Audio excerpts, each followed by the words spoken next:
Welcome to the Big Bets on Campus podcast brought to you by BetMGM. You asked for it. We're delivering more college baseball. We're getting started nearly a month earlier than we did last year. And hopefully we can lay out a nice pairing of futures here at the end of this episode. But we're really going to walk through a little bit of what is at stake in the next month in college baseball, leading up to regionals, super regionals, the College World Series. We're going to kind of hold your hand, give you a lay of the land, and there's no better person to do it in the universe than our college baseball expert, Colin Wilson. How you doing, Colin?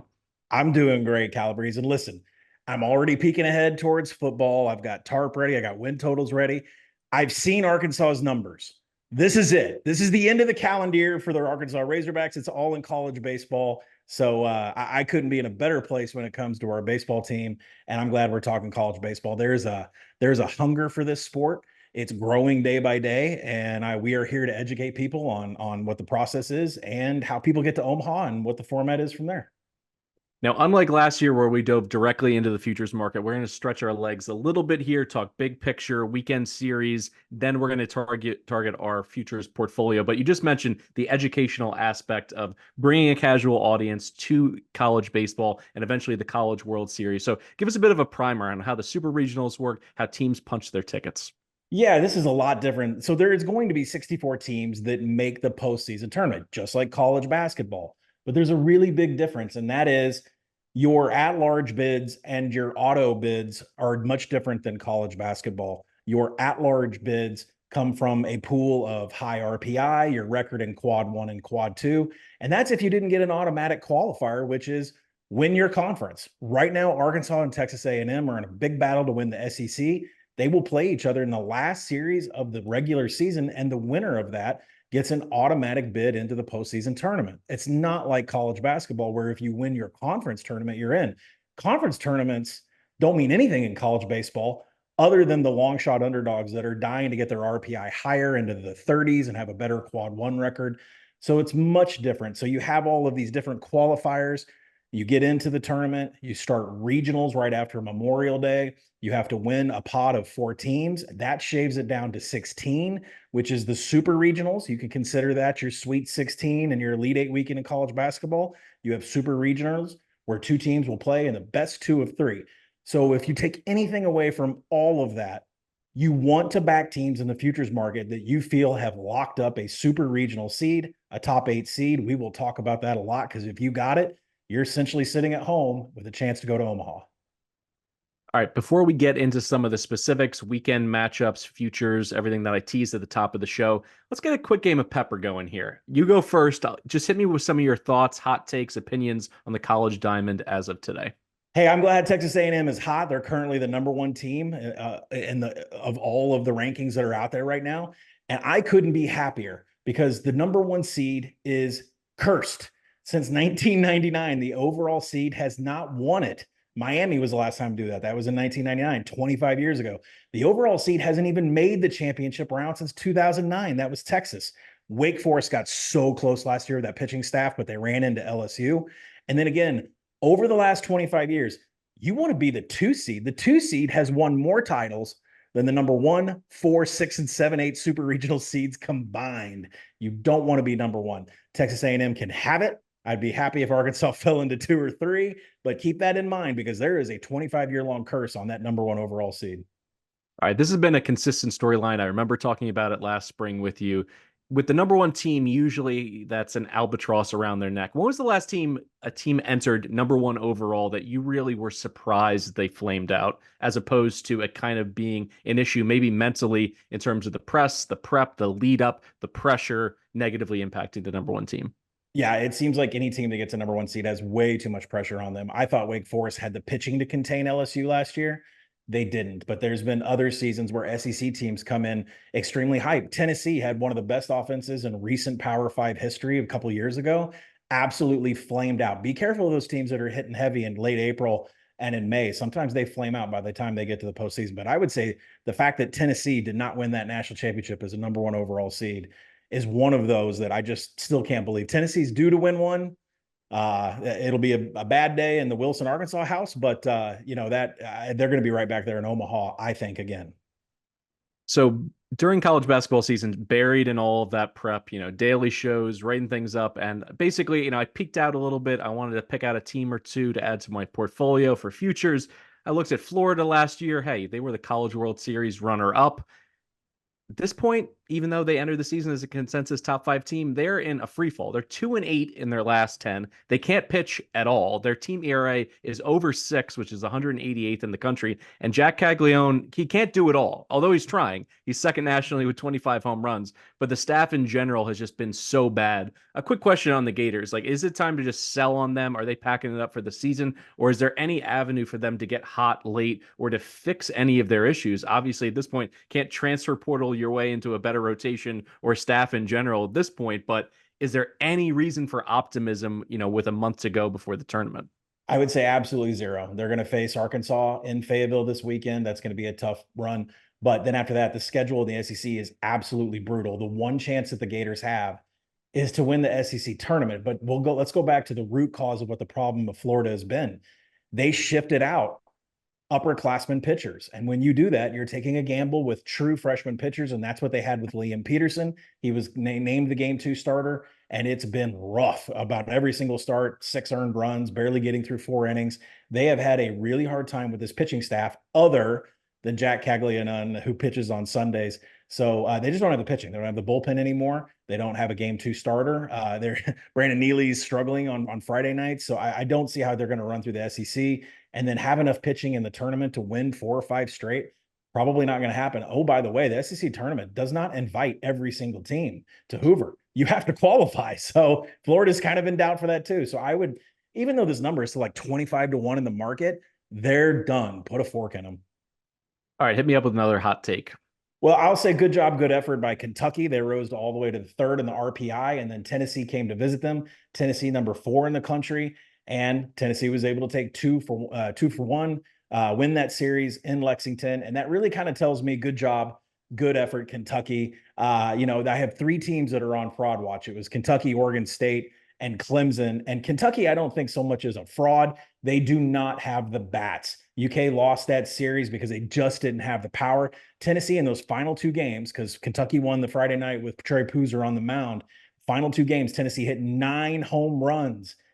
And UK just doesn't have that gear. They don't have that power hitting that you're going to have, especially when you go to Omaha. We're going to talk about this more too.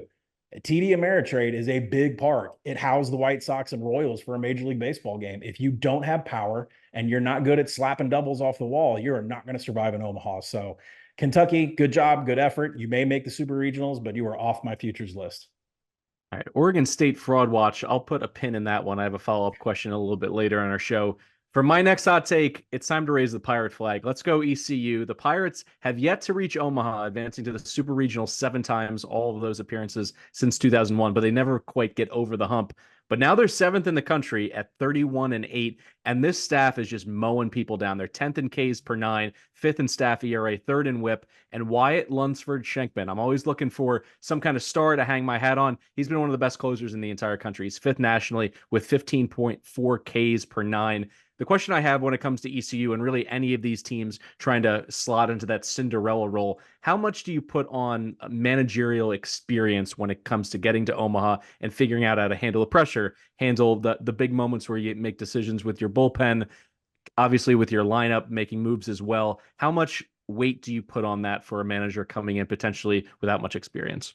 Not much. And you would think that the more seasoned veteran managers would have the upper hand, but every year Dave Van Horn of Arkansas is always tinkering his bullpen. Sometimes he tinkers who's in his starting pitchers. And you would think there are some of these head coaches out here at some of these programs. You think of Bianco down at Ole Miss, 3 decades into programs, and they're still tinkering with lineups, still tinkering with bullpens. And you think that would translate into Omaha, and it never does. The team that plays out in Omaha is the one that's completely unconscious with blinders on and not listening to anybody. So as much as you would like to think that managers have a big effect on these games, truly they don't. Their biggest impact comes when they're calling balls and strikes and it hits the new watch that the pitchers are wearing and the catchers are wearing the pitchers. So there's no more signs, there's no more relaying signs. It's all on a watch. So that's the biggest impact the managers have.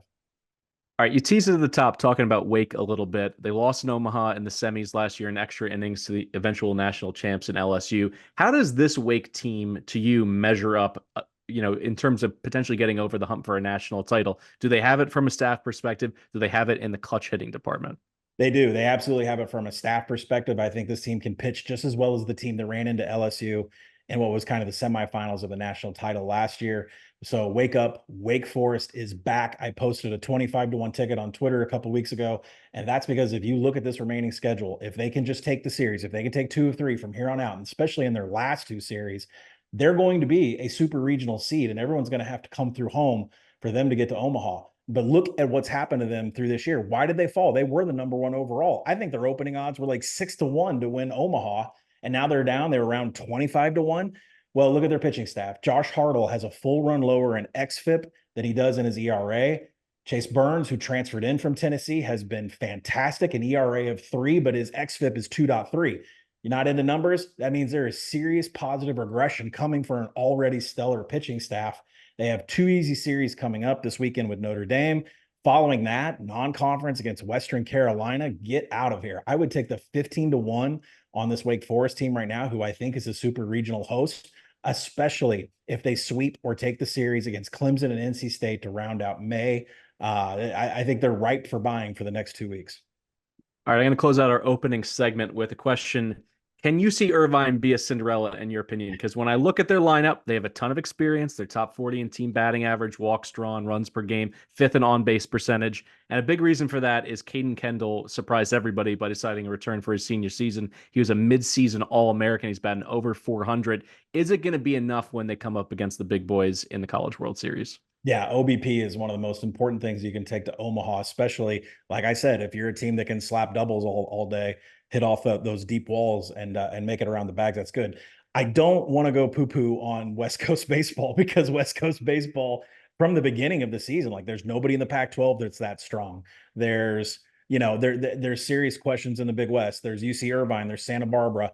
But we've seen teams like Pepperdine and those teams just mentioned who have gotten into Omaha and done some damage before. UC Irvine has the stats, but I think we're lacking on big game experience from what they have on their schedule to see if they can really hang with the ACCs and SECs of the world. So for me, it's still out there. Worth a flyer? Absolutely. I think they're a player in regionals and can make a super regional. We just got to see where they land. All right, let's get to some weekend series. I want to pick your brain here a bit. Let's start in the SEC. We got a 2-pack, Georgia against A&M, Kentucky against South Carolina. Let's start with the Aggies and Bulldogs. A&M right now, obviously, top team in the entire country. At which price point do you back off of them in the series? Because at least on paper, Georgia should be able to keep pace. I mean, and also from a live betting perspective, if they're down 2 or 3 runs, I look at some of their power numbers and I say they can score in bunches. Is that the right way to approach this? Because the number's probably going to be prohibitive, just taking A&M the series start, or is this something that I should target live betting wise? Yeah, I would target it live betting, especially when it depends on who's on the mound because Texas A&M has Ryan Prager going on game 1, and he's been one of the best in the business. And I project him minus 320 over Jarvis Evans in game 1.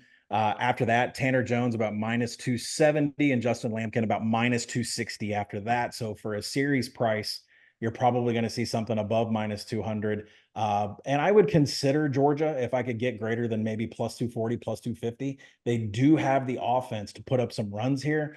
Texas A&M's problem really for a long time is that they've had the pitching. They haven't had the offense. Now they have the offense and they have the pitching, but they're really going to get tested from a throwing perspective here with their starters and their bullpen because this Georgia offense, especially with their third baseman Condon, he's, I think, the most elite home run hitter we've had in college baseball in a really long time. So if you can get plus 240 or better on Georgia for the series, I would take it. Otherwise, if you're going to play single game, I would avoid Georgia against Ryan Prager in the first game, and I would definitely roll the dice with Tanner Jones and against Tanner Jones and Justin Lampkin, the A&M throwers in game 2 and game 3. All right, you didn't go as far as to say Kentucky was a full-on fraud in the opening here, so you have an opportunity now to walk it back a little bit. In this series against South Carolina, at least on paper, the way I view it, they should make it difficult on the USC lineup to manufacture runs. Am I seeing it the right way here for a bounce-back spot for the Wildcats? Yeah, absolutely. Actually, I make Kentucky a very small favorite in all 3 games this weekend, about minus 110 to minus 120, depending on whoever's on the mound. And we saw with South Carolina, their bullpen got 8 alive by an Arkansas offense that is really struggling, and that was at home. So now they're going to go and have Kentucky come in. I mean, boy, what a schedule for South Carolina. Now, South Carolina's star ace, Eli Jones, goes in the first game, although he was held until Saturday last weekend. So I would wait until pitchers are announced. I wouldn't fade Eli Jones of South Carolina. Generally, they're Friday night starter, but I would fade the other two. So you might want to look at Dominic Naman, Mason Moore, the 2 and 3 starter for Kentucky, and back them on games 2 and 3. All right, for the next two pack of games here, we'll go almost bi-coastal. Florida, Arkansas, and then Oregon, Oregon State in the Civil War. You talked about West Coast baseball being down. This is a, top 25 matchup, at least out on the West Coast. But let's start with Florida and Arkansas first. You mentioned that it's white flag time for the Gators. How do you go about betting it when it's just going to be insane in terms of the negative juice you got to put on Arkansas from a single game or series perspective? Is there any way to bet this, or maybe you should just go with a total? I mean, that's a really good point. So I should point out, like, Arkansas is coming home after 2 weeks on the road. They play down in I almost called it Kaufman because they try to make it look like Kaufman. They're a Baum. I'm sorry. They play in Baum Stadium, and everybody needs to realize from a park factors perspective, it's actually an under ballpark. Like, it's really hard to hit homers there. The wind can blow. We actually are going to have some bad weather. I had to cancel my golf on Saturday because it's supposed to be too windy. So I would check and see where the wind is going. But from Arkansas in general at home, I usually look at unders. And in this case, against Florida, who I, just decimated from a pitching staff, it's kind of, Arkansas needs to get hot at the plate. And this is the biggest problem with a team that I've put a lot of money in to win Omaha. They're really poor in runs scored. They are really poor in base runs when you calculate them up. Like, they're just having a really hard time getting guys on and getting around. Now, if they flash it against Texas Tech in non-conference play, they flash the ability to score 10 runs in a game, but it just hasn't been there. So I would say from an Arkansas perspective with Florida this weekend, there's a book here in Arkansas that offers first 5 lines, and they've mispriced Hagen Smith. If you can find first five lines on Arkansas, I would take it. It's the best pitching staffs from a starter's perspective. But outside of that, I would look to take Arkansas in game 2, and I would look to take the over in game 2 because that is where Liam Peterson should pitch for Florida. I would back Florida on Sunday with Jack Caglianone on the mound because if Arkansas is up 2-0, they have a tendency to just throw guys after Brady Tigert on Sunday that just need the work, just need the experience. And if Arkansas's got the series wrapped up, they might just let, bullpen arms that don't get fed much play. So I would look at Florida in game 3. Now, Oregon State was on your list of potential frauds. Do you think this is a spot where they could get nipped, exposed a little bit in terms of the advanced metrics? It looks like they have a sizable advantage, both from the dish and the bump against the Ducks. But is that going to be enough in a rivalry game? Rivalry series, I should say. Oregon's lost, what, 6 of their last 7? Or I'm sorry, let me take that back. Oregon State has lost like 6 of their last 7. They are extremely cold. Their star anchor, Aiden May, had an injury in Arlington to start the season. He was off for a few weeks, came back, got hot, and now he has not been hot the last 2 outings. Not sure what's going up with the pitching staff. They're giving up way too many runs.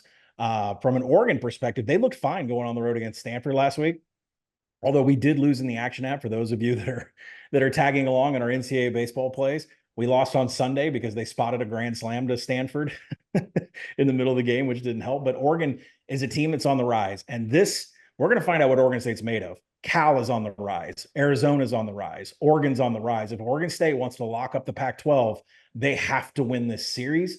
From a pricing perspective, I do make Aiden May and Jacob K-Mats minus 290 to minus 350 a piece. And then on the Sunday starters with Kevin Seither and Eric Segura, about minus 295 in favor of Oregon State. So the numbers are going to be heavy in Oregon State's, but I'm going to back Oregon on a run line here because I think Oregon State has probably run their course. Their pitching hasn't been there. They're on a massive losing streak. I think the Ducks come to play this weekend in Corvallis. Yeah, I'm going to touch on Kometz potentially pitching this weekend, playing him because his home away splits are pretty drastic. He's really struggled away from Corvallis. Luckily for the Beavers in this spot, trying to pull out of a tailspin, they do get this 3-game series at home. All right, let's finish this up with a 2-step in the ACC, Florida State and Duke and Virginia Tech and UNC. And here's the way I wanted to frame this. Would you rather pick 2 teams out of this 4-pack, or would you rather have Wake for a deeper run in the ACC? That's a good question. I didn't know you were going to. I would definitely. Okay, so with these 4 teams that we're going to talk about, North Carolina has 2 freshman pitchers that go, and you either get fireballs or you get garbage balls. And most of the time North Carolina's been really good, but with Folger Boaz and some of their other pitchers, you don't know what you're going to get. Now, Florida State has developed a Friday night starter. He was Saturday. Now he's a Friday night starter. And Jamie Arnold, he is on fire right now. Florida State is a bet on, play on team.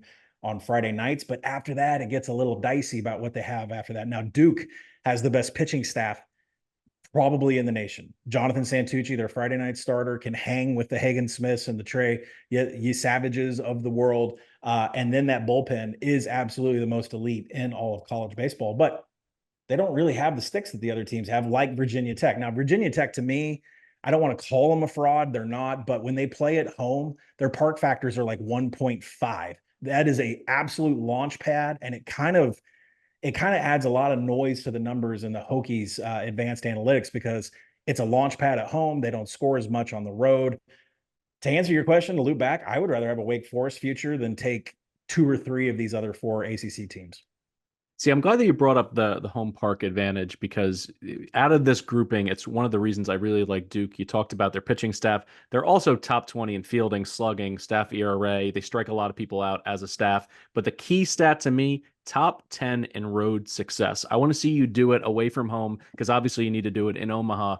And I do think whether it's, wind factors or just the comfortability of playing in your friendly confines, that's great, but that's not going to get it done, in crunch time in May and June. So I think that's the right way to think about it.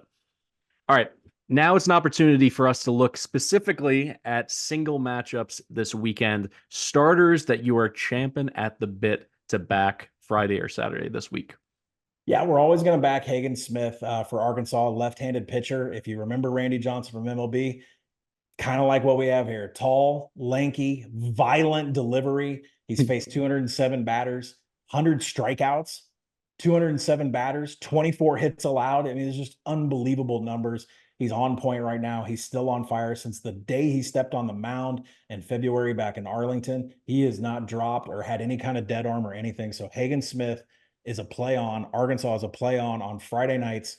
The one lone problem is you don't want to play run lines with Arkansas because the offense isn't scoring enough. So just stick to Hagen Smith money lines.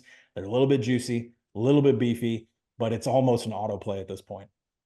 All right, you just teased that you think the Duke staff, top to bottom, may be tops in the country. Arkansas clearly has a phenomenal staff as well. When you take into account freshmen like Colin Fisher and Gabe Gackle coming out of the pen, is this the best Arkansas staff that you can remember? Yes, by far. The Kevin Kopps, one year we just had Kevin Kopps. Now, sure, he could go 8.5 innings, but it was just Kevin Kopps. But we have had a Tommy John surgery candidate and our Friday or Saturday night starter for about 5 years running.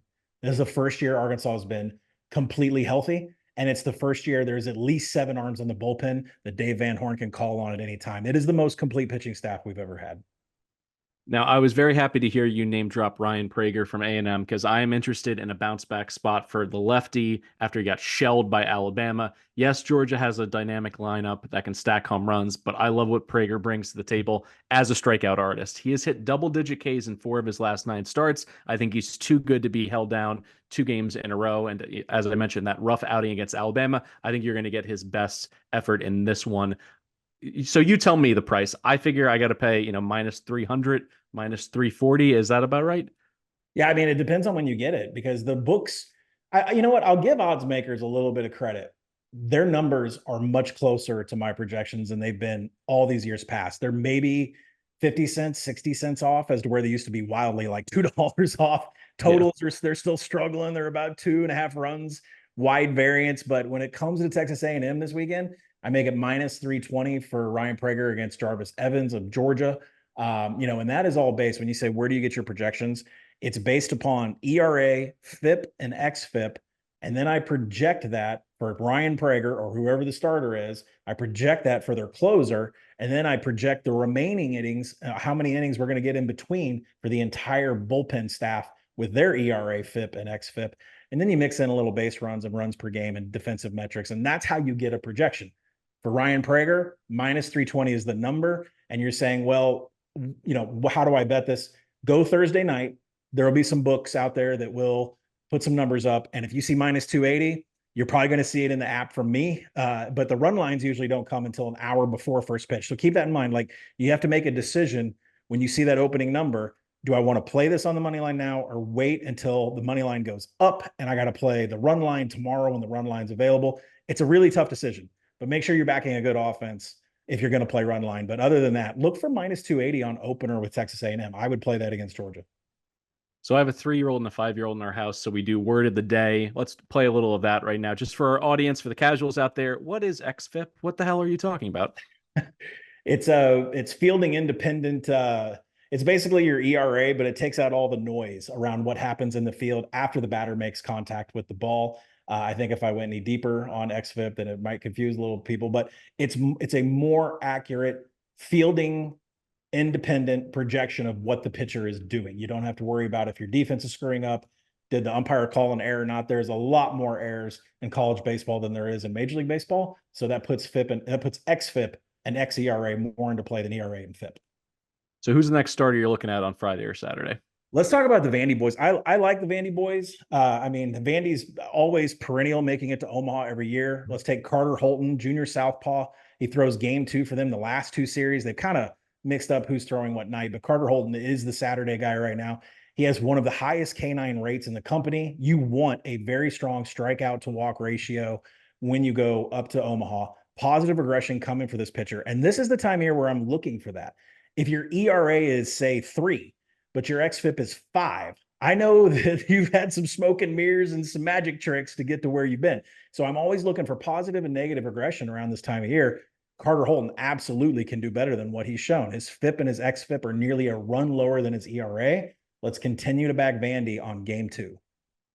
All right, let's back up just 1 second on Vandy. What are your thoughts on them potentially making a deep run in Omaha? They're a bit of a soft hitting team, at least, up against some of these other offensive juggernauts. They're 80th in slugging, 147th in homers. They do hit a lot of doubles, though. We mentioned it many times that you get into the alley, you can, do damage there in Omaha, and they're very aggressive on the base paths. They send a lot of people to steal bases. Is that a recipe that can work and get them over the hump, or maybe just into the semifinals of Omaha if everything breaks right?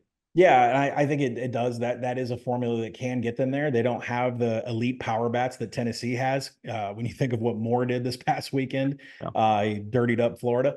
So Vandy doesn't have that. But think of some of the players they've had in the past, like Enrique Bradfield. They've had a guy that could steal 70 bases. They've always had elite pitching and elite bullpen. They have the formula to make it there, but you're right. They don't. I would say their hitting has a little more pop than what Kentucky has. I would say they're a little bit more proven than what Kentucky has, and they definitely have the coaching staff, which if you take our previous comments, whether that matters, but they do know the formula, what it takes to get to Omaha. And that's why even when they have odds that aren't as good as Kentucky's, I still favor Vandy just because there's so much experience with not with the players, but with the coaching staff and the formula that it takes. They simply turn out one of the best 10 teams every single year. So I think they're worth backing to get to Omaha.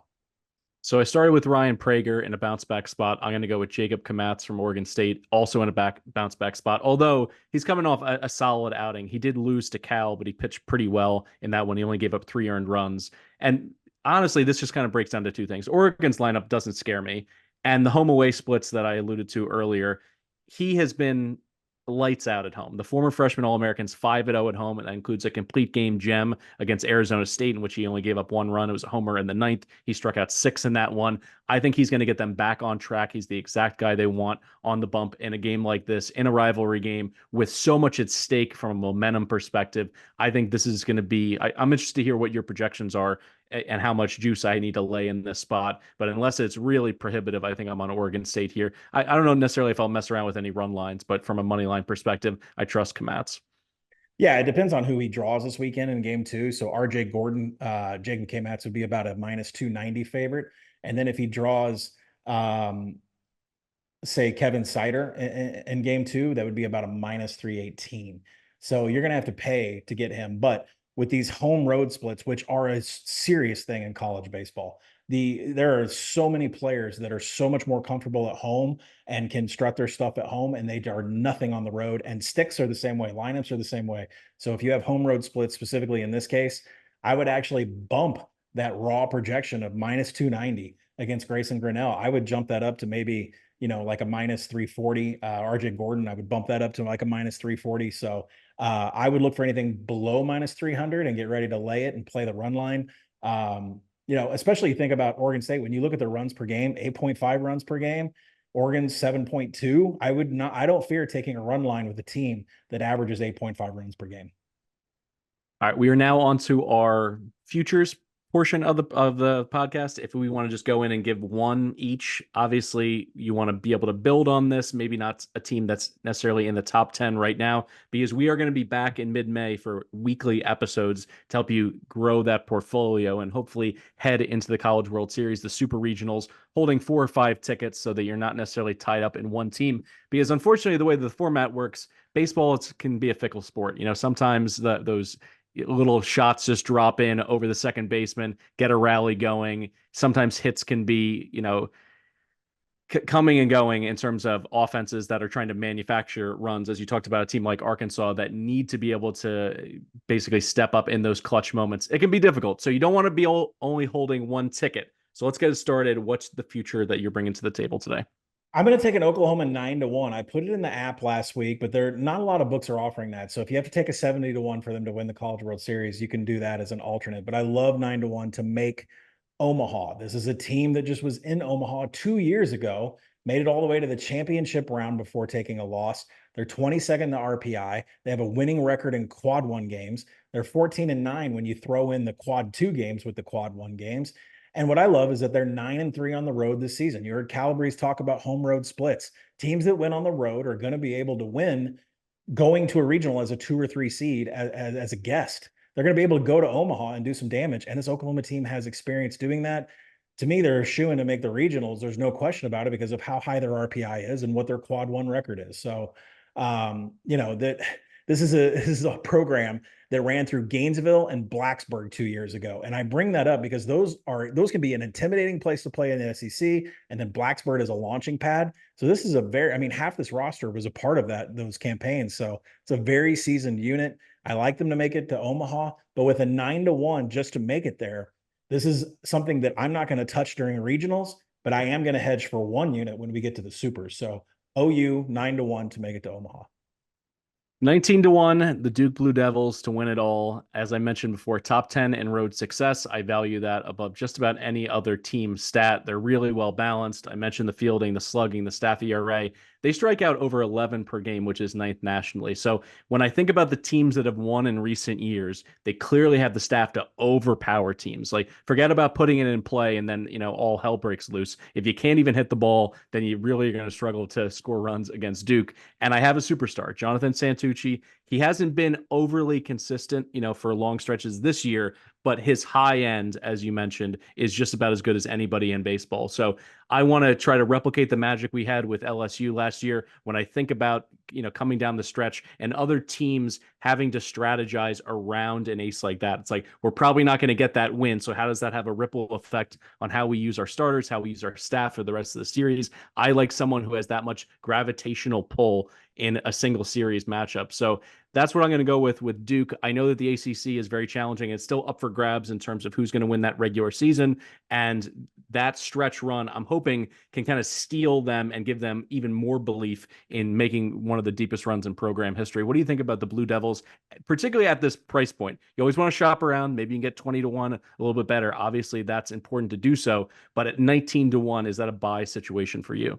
I think Duke is a buy at anything above 15-1, and they are built to cause a lot of problems in the postseason. And why? The depth of your bullpen. You're going to get into situations in regionals where your back is against the wall and you've got to win 4 straight. Duke has the pitching staff front to back. They have 5 guys that could be closers in the SEC. That's how good the entire pitching staff is. They just have to get hot at the stick, but definitely what they're dealing on the mound is going to be a big problem for a lot of teams. I expect them, even if they're a 2 seed and they throw them out west, maybe with Oregon State or UC Irvine or somebody else that's got a lower seed, they're going to pull through on that. I would not want to see Duke's pitching staff whatsoever. And with how spacious TD Ameritrade is in Omaha, I wouldn't want a part of that pitching staff either. So I think it's a great buy. I would take it all the way up to 15-1 right now. All right, you kind of made a joke at the beginning. You want A&M to just keep on cruising, get that number 1 overall seed, jinx their way out of winning a national championship. What else is on your wish list? We'll close out the episode with this. If there's one thing that you can come out of this weekend with, you would love to see this from either a team that you have an emotional or a financial connection to. I made a future bet on Kansas State to start the season before there had been any pitches thrown, and they are finally starting to get hot. I think the Big 12 is pretty much up for grabs between about 4 or 5 teams, and it's going to be a huge stretch from here on out. But what's notable about Kansas State? is their closer, Jackson Wentworth. They pulled him out of the pen and said, you're going to start game 2 us from now on. He gets the call on Saturday against Oklahoma State, a great offensive team last week. And all he's had is a bunch of appearances that are less than 2 innings. He goes out there and throws 6.1, 8 Ks, and does it in just 93 pitches.